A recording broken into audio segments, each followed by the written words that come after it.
आज हम टाइम के साथ ऑनेस्ट नहीं है, टाइम के साथ प्रामाणिक नहीं है। आज क्या होता है कि हम हर जगह पे कुछ ना कुछ कमिटमेंट दे देते, कुछ प्रॉमिस कर देते और फिर वो हम कमिटमेंट के तौर पे कहीं पे भी नहीं पहुंच सकते।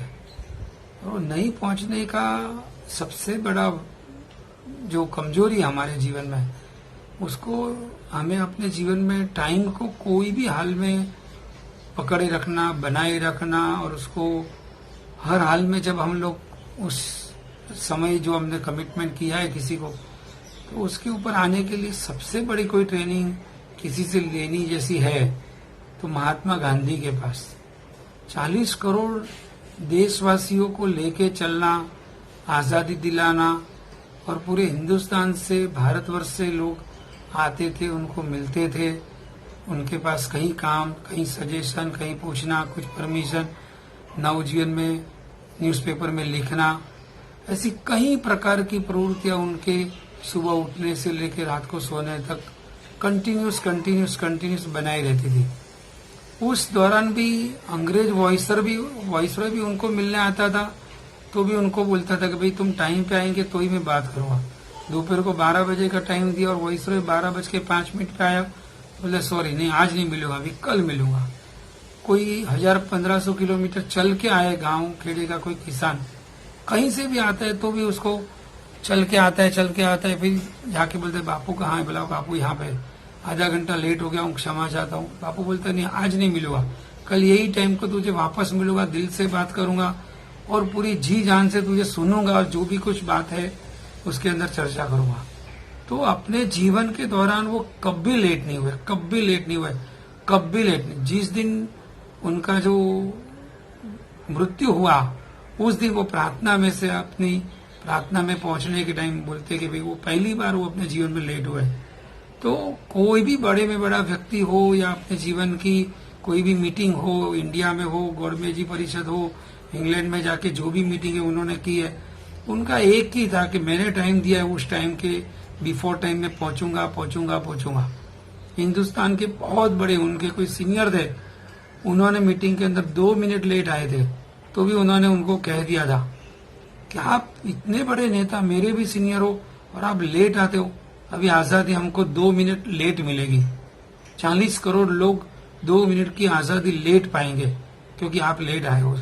तो कितने भी बड़े बड़े लोगों से उनका रहना हुआ, बैठना हुआ, उठना हुआ, मीटिंगें हुई, कांग्रेस अधिवेशन होते रहे, गांव में पद यात्रा होती रही, हर जगह पे सब कुछ बनता रहा, बट वो कभी अपनी प्रार्थना हो, कोई मीटिंग हो, कहीं पे भी हो।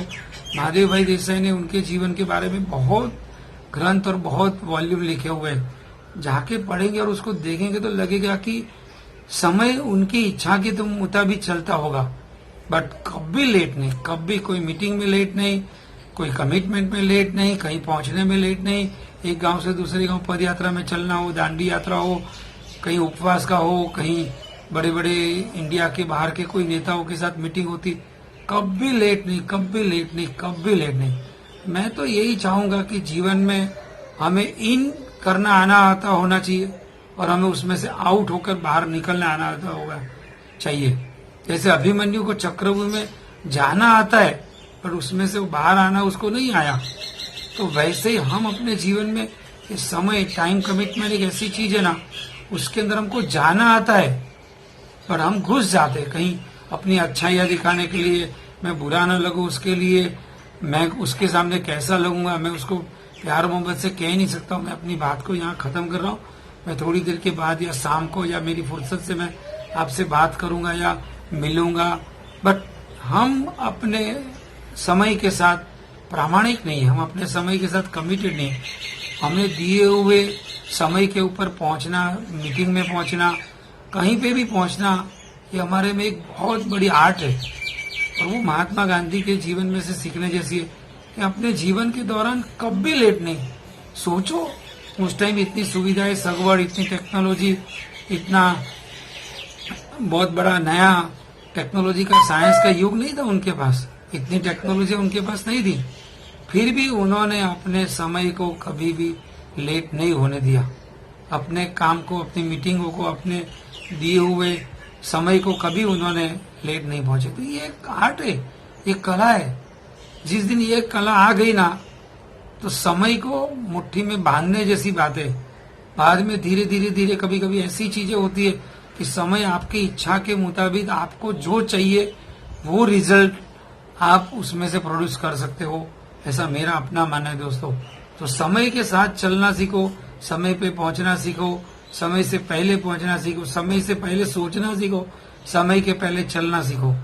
और जिस दिन ये आर्ट आ गई, आज हमारा हिंदुस्तान सबसे ज्यादा इस एरिया के अंदर बहुत कमजोरी से बहुत पीछे चल रहा है। समय से चलना बोले तो एक हमारे लिए कलंक है, इंडियन टाइम।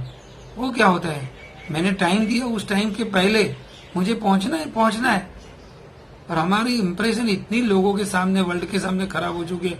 मैं तो चाहूंगा मित्रों, आज हमें अपने जीवन में समय के बारे में इतना कमिटमेंट और इतना प्रॉमिस करके जीना है कि हम कभी लेट नहीं पहुंचेंगे।